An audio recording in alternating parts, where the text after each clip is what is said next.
connected, and we are opening a discussion panel on Twilight this evening. And I want to say I'm well accompanied this evening. Plenty of ladies on the set, powerful and influential ladies, to be precise, as we look into the plight of persons with disability. This is within context of a forthcoming advocacy plan that has been titled as 50 Days of Advocacy, Role of Youth in Human Rights and Rights of Persons with Disability. Now, this is a program carried by the International Visitors Leadership Program awardee, and we are so happy to have representative on set. And before we go detailing about this program and what to expect with the trainings and advocacy activities coming up, we will be looking at some of the very crucial aspects of persons, the socio-economic life of persons with disability on set. Let's start by discovering our valuable ladies. Let's start with Fonya Betty Nancy, who is director of Timely Performance Care Center. Welcome. Thank you very much, Dixon. It's a pleasure being on set with you. Thank you. We also have Jaffa Patra Eureka, who is human rights advocate. Thanks for coming. Thank you very much, Dixon. I want to say this is a very particular name. I must say this is the first time I'm hearing of Eureka. Where does that hail? From Zolan. Thank you. And as well, we have Yubi Christelle Diane. She is a JCI, that's a Junior Chambers International Vice President-elect Africa Middle East. She was voted via public vote and a decision of the jury during the JCI World Congress. Thanks for being with us this evening. Thanks for having me on the stage. Thank you very much. And we are looking forward to getting to know more about the JCI, Junior Youth Chambers International, and your activities in Cameroon. But before we get into all that, let's look at the plight of the disabled. We have so many of them in Cameroon. They are grouped in different associations, some without pathfinding. We find them on the streets, leading their life the best way they can. But thank God, there are some non-governmental organizations, also state institutions that are quite concerned about the well-being of these persons. And we'll be talking widely on this evening, and also tell you more about an advocacy campaign for the youths coming up. Now, I want to start with the ladies. Human rights advocate, they should go to you. When we're talking about persons with disability, what kind of disability are we looking at? Is it just physical? No, it is not only physical. It is both physical. It is visible and invisible. Okay. There are some we see, there are some we don't see. But mostly we concentrate on what we see. Like we concentrate on seeing somebody with an amputated leg. Mm-hmm. Meanwhile, many of us are moving with no physical disability. Meanwhile, we have disabilities that are invisible that people cannot see. Mm-hmm. Yubi. Yes. I want to put this to you before going over to Betty. What's your own description of someone who is disabled? I think, to me, someone who is disabled is simply somebody that has difficulty to use some of his motor skills. When I say motor skills, it could be mental, it could be physical. At times, it could even be spiritual. Mm-hmm. So all of that englobes what I can consider as disabilities. Now, Betty, when you look at our community, our society, Cameroonian, what kind of disabilities do you pinpoint the most? I've been working with persons with disability for over 7 years now. Mm-hmm. And all disabilities are important, but there is this the invisible disability that has really been neglected, or people don't really know about it, especially autism. Mm-hmm. Autism, many people don't know about it. They don't know about persons suffering with intellectual and developmental disabilities. Mm-hmm. And that is what we are really focusing on, so that we should have a broad view of what disability is all about and how to work with persons with disability. Okay, I'm glad you brought that up. And how can we really transform this disability to an ability, because that is, I want to believe that is where it gets tricky, especially for those who are directly concerned. That is right, because most of the time, many people think that disability is an inability. That is not true. Disability is a special ability or hidden ability. We just have to just discover it and then know how to work with these persons with disability. There are many things that have been put in place and many trainings going on all over the world to help persons with disability be able to adapt in our society and live a normal and comfortable life just like you and I. But many people have not yet discovered how they can go about it. And the information about disability is very, very little in our country, in Cameroon, especially in the capital city of Cameroon. Yubi, when you go around the streets, generally those who are into panhandling, into begging, are mostly persons with disability. What is your observation? How do you appreciate these people? Do you feel that their place is not where they find themselves now? Or you feel that they are just taking advantage of their situation to panhandle? I think most of them do not have access to the opportunities that will help them improve their living standard. And I believe it is our responsibility to assist them, because most of them, they don't even know what they can do. They don't know that they can do a simple training, learn a trade, do something to get out of the street. So I just feel like, if we could develop projects, initiative that can help these people have a better life, have a better experience being on this earth. And that is what comes on my mind whenever I go across these people on the street. Jeff, sorry.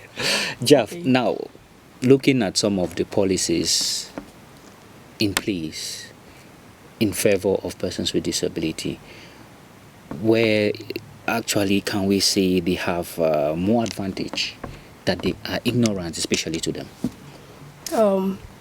We haven't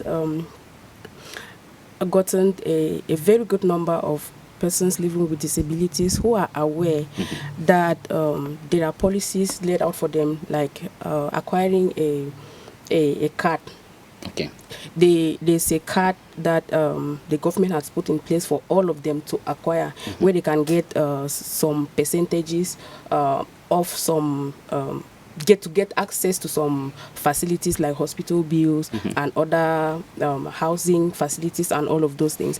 But we have a good number of them who are not yet aware that these things are available for them. But I think it is for us, the people advocating for these rights, to bring them together, train them, let them know there is something out there for them. If they are aware of this, I don't think we'll find them littered everywhere by the roadsides, begging and all of those, because I believe that all of them, they have hidden potentials that we don't know, we don't see, but they just need that opportunity for us that we can put them through and test and see what they can do, because they have amazing talents that if we give them the opportunity to express themselves and to put in their full potentials into use, we'll be amazed at what they can do.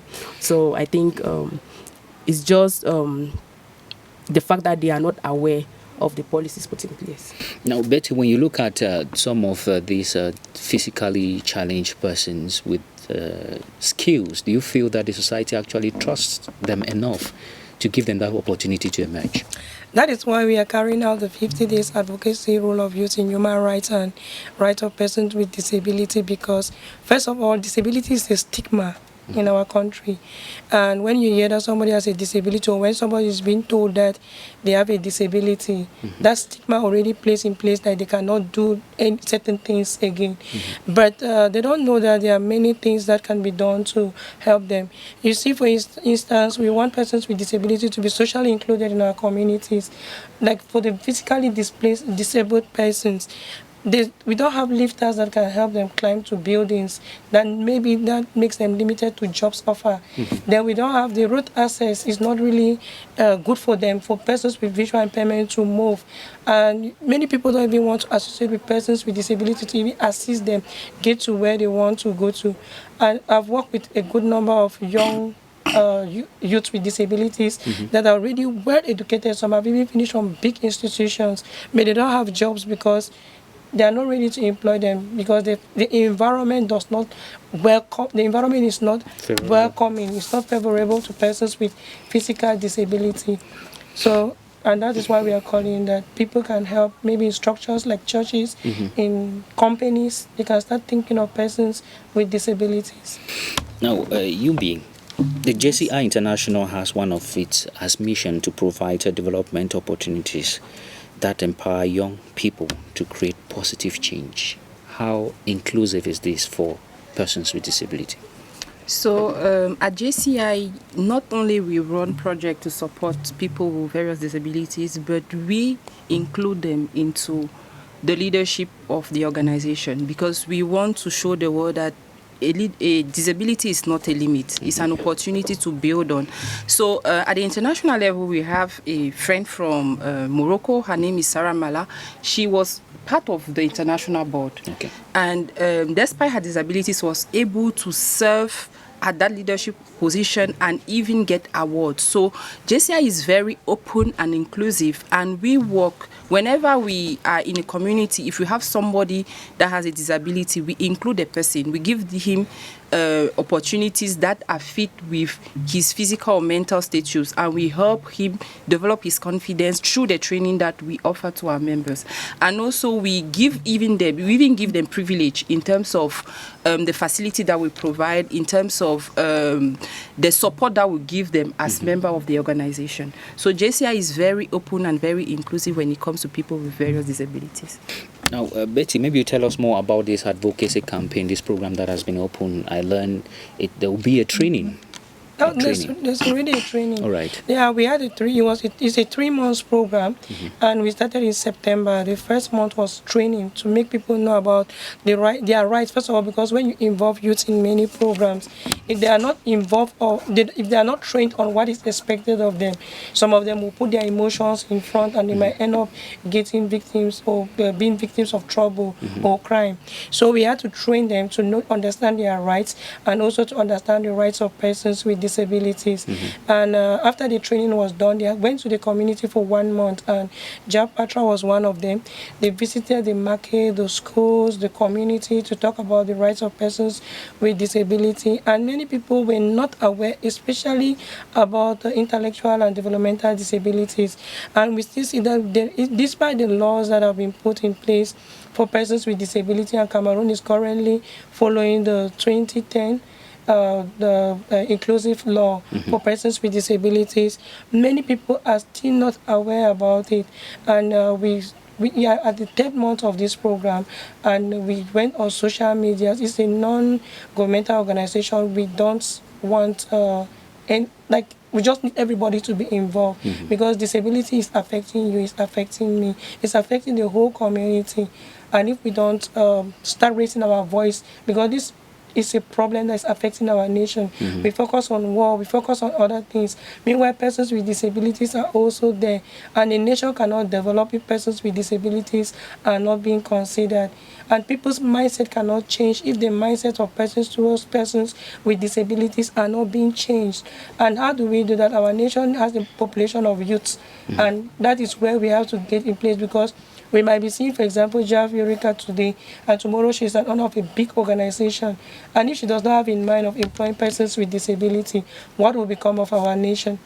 Means that there will be like 0% or 1% employment rate of persons with disability.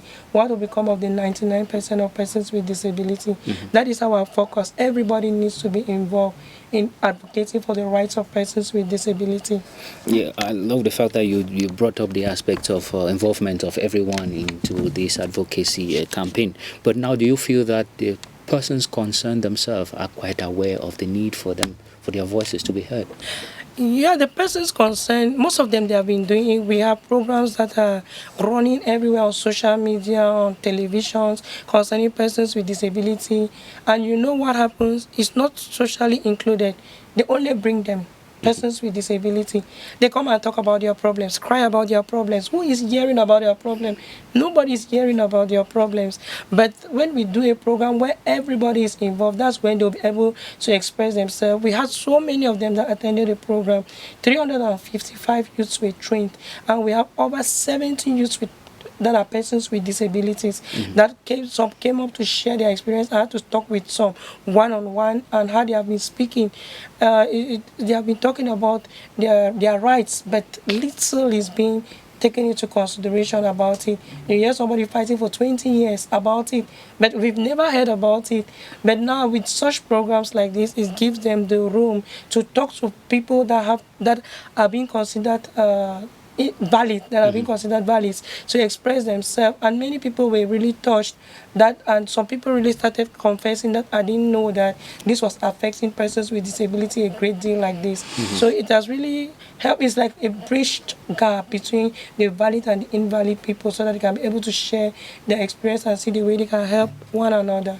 Now, Jav, as a human rights activist, how can a person with disability who feels their right has been trampled on,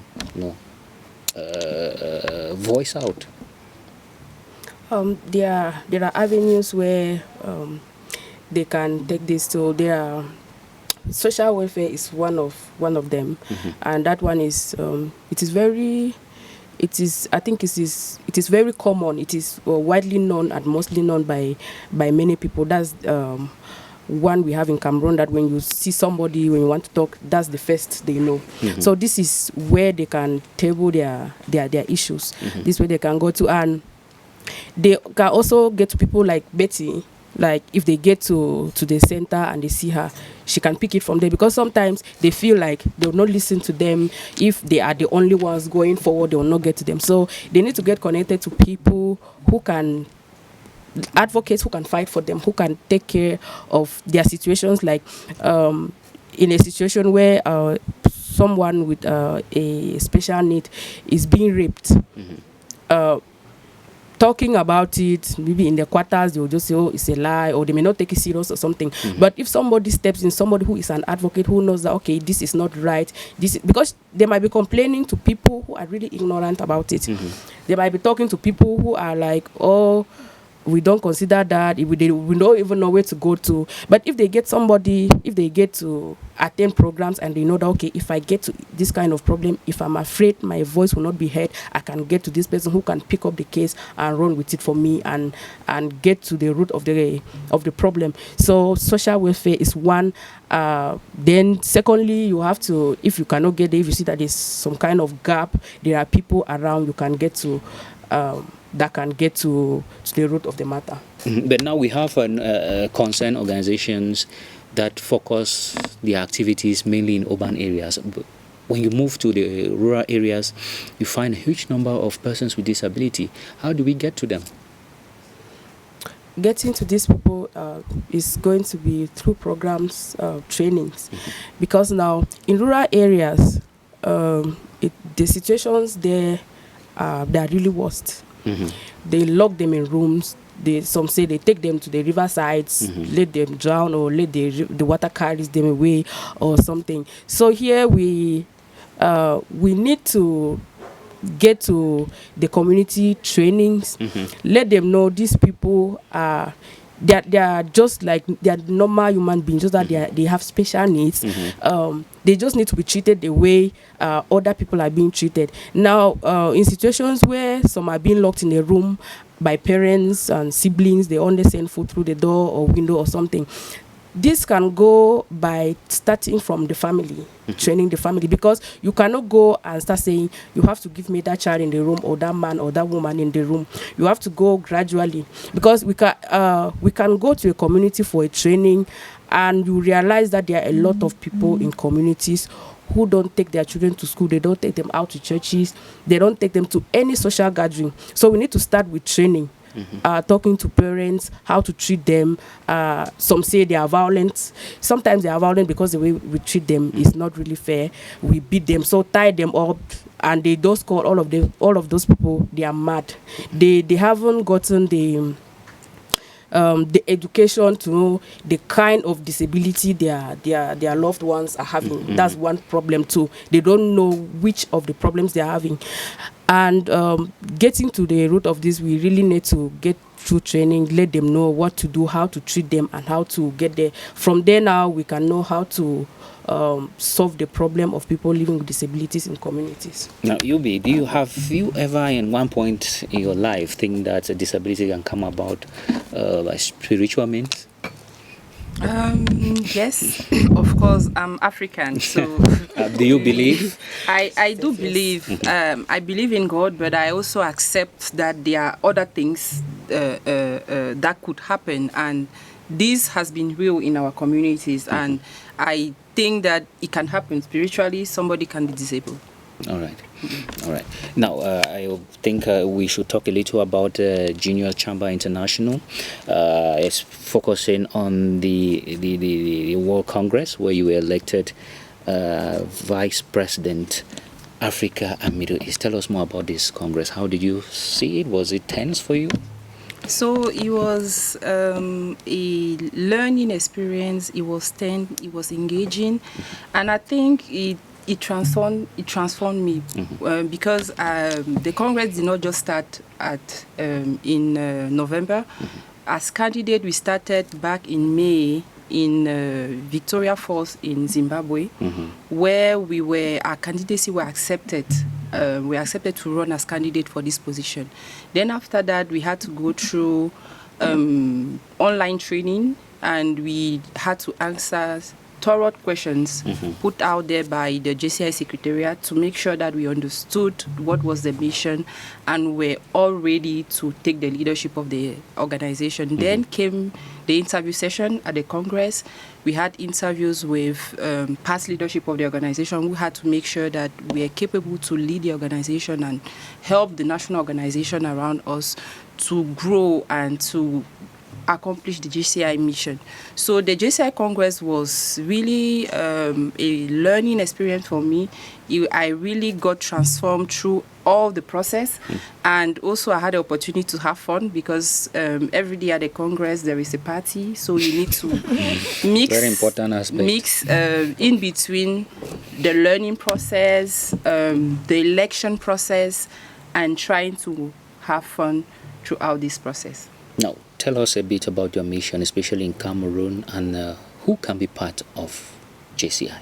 So the JCI mission is to provide development opportunity, as you said it, to help young people to create positive change in their community. So what we do is to develop the individual. We work on the mindset of the people to make sure that a young person can be a better person, to understand his mission in his life and work towards that mission individually. And we also have the business opportunities where we train entrepreneurs. For myself, I'm an entrepreneur, and I learn all the skills to be a good entrepreneur through JCI.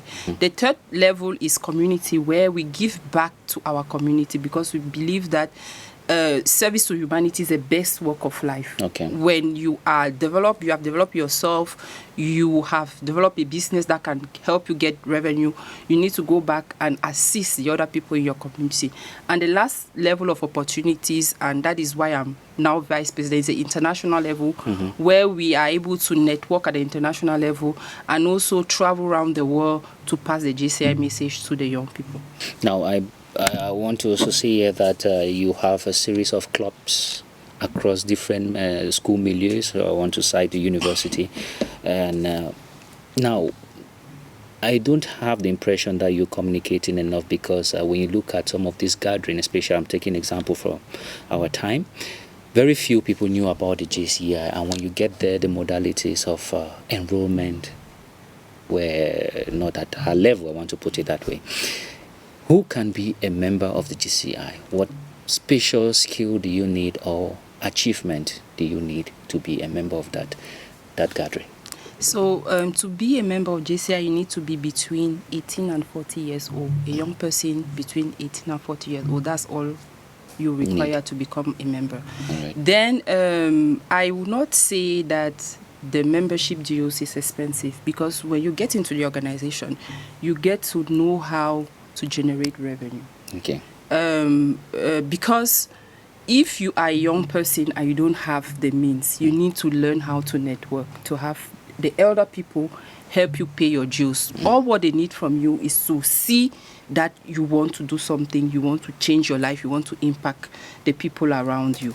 So I joined the organization being a member, a student. I didn't have money, but I managed to convince the people around me to pay for me to attend the training, to pay for me to attend the national event, and because they believe in me, they will chip in little, and I was able to gather what was required to go through this JCI journey. So I will not tell the young people to limit themselves thinking that there is money to be paid. No, any engagement requires sacrifice. You need to chip in something, and where your money is, that's where your heart is. If you don't put anything, you will not have the same engagement. So it's a learning journey for any young person, and you need to engage yourself. You just need to be 18. You just need to be between 18 and 40, having the will to transform your life, having the will to become a global leader. That's all you need. Jeff and Betty, let me start with Betty. Have you ever heard of JCI? Today is my first day hearing of JCI. You see what I was saying? It does. On the contrary, yeah. And Jeff? I heard of JCI 2014 when I was in the university my first year. And I wasn't interested. I don't know what stopped me, but I had a friend who followed me up until when I graduated. He insisted I joined, and I don't know what happened. I didn't join, but I was seeing him putting up things about JCI, encouraging me and all of that. But I will go and share his posts and comment, and when he takes a flyer from their forum, he asks me to share, I'll share. Right. But I never joined. You just heard it from the Vice President-elect Africa and Middle East. It's an avenue with plenty of opportunity, especially for youths between 18 and 40, you rightly said. And I think it's an opportunity for those watching to tap into this network. It's quite rich. Now, let's talk a little more about this advocacy. What else should we know about this advocacy? What is expected to come out of it after this 50 days campaign, and who should be involved before we go? After this 50 days of program, the participants, first of all, are going to have a certificate that prove their training, that they can carry out the advocacy wherever, anywhere they are. Actually, the project was supposed to be done in Yaoundé, but before we finished the project, 5 regions were involved, and people did it online, and they carried out the outreach campaign in their various communities.